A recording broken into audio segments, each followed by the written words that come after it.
और अब खबर जांजगीर चांपा से है, जहां पर धान नहीं बिकने से नाराज एक किसान टावर पर चढ़ गया। नवागढ़ ब्लॉक के कसौंदी गांव की ये घटना बताई जा रही है। ग्रामीणों ने बताया कि किसान पर करीब 1.5 लाख रुपए का कर्जा और समय पर टोकन नहीं कटने से धान नहीं बिकने से किसान परेशान बताया जा रहा है।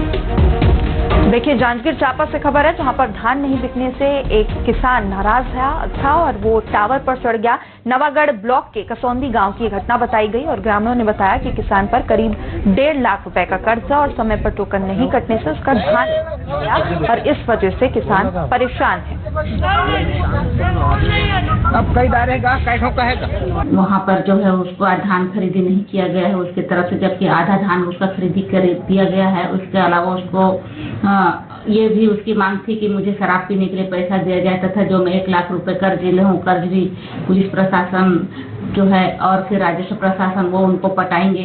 अगर ऐसा नहीं करोगे तो मैं खुद आत्महत्या कर लूंगा और आप लोगों की भी जान को जोखिम में डाल दूंगा। ऐसा करके वो पुलिस वालों को और फिर प्रशासन को डरा धमका रहा था। साथ में गांव वाले को समझाने पर उन पर भी अश्लील गाली गलौज कर रहा था, जिस पर धारा 224, 226, 296, 308(4) BNS के तहत अपराध पंजीबद्ध करके गिरफ्तार करके न्यायिक रिमांड पर भेज दिया। जांजगीर चांपा में विशेष करके इतना कठोर निर्णय लिया गया है कि आज हजारों किसान जांजगीर चांपा जिले के जिनके टोकन कट गए हैं या कि टोकन नहीं कट पाए हैं, वो विवश हैं और ऐसे निर्णय लेने के लिए मजबूर हैं। जानकारी प्राप्त हो रही है कि कसौंदी में एक किसान हाई टेंशन पोल पर चढ़ गया है और चढ़कर अपने धान को बेचने की बात कर रही है। जब तक नहीं खरीदेगी सरकार तब तक नहीं उतरूंगा। 150 कट्टी से ज्यादा धान है, 1.5 लाख से अधिक उसके आपके ऋण बकाया है। अगर किसानों के धान मंडी में नहीं जाएंगे तो छत्तीसगढ़ सरकार में किसानों ने जो बैंक से ऋण लिया है वो कहां से पटाएंगे।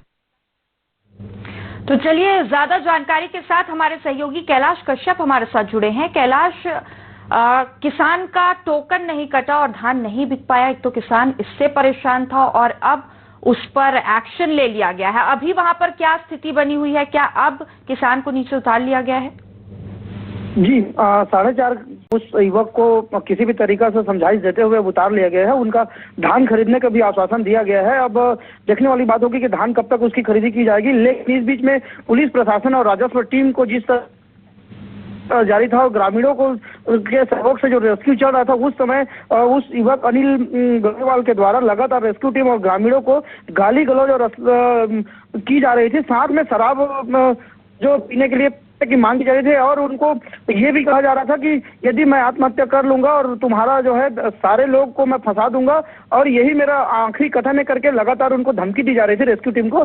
इस वजह से जो है उन पर प्रशासन ने एक्शन लेते हुए निश्चित रूप से, चूंकि वो विद्युत अधिनियम के तहत उन पर चढ़ना वैधानिक नहीं है और उन पर लगातार बोर्ड भी लिखा रहता है कि डेंजर एरिया में ना पहुंचे, किसी तरह की अनुमति नहीं होती उस टावर में चढ़ने के लिए। और इस दौरान वो युवक जो है लगातार प्रशासन सहित आसपास के लोगों को परेशान किया और गाली गलौज करते रहे। इस कारण उनको जो है पुलिस ने गिरफ्तार किया। कैलाश, तो और भी तरीके हो सकते थे अपनी बात को मनवाने का, लेकिन ये बिल्कुल सही तरीका नहीं था। फिलहाल बहुत बहुत शुक्रिया तमाम जानकारी के लिए।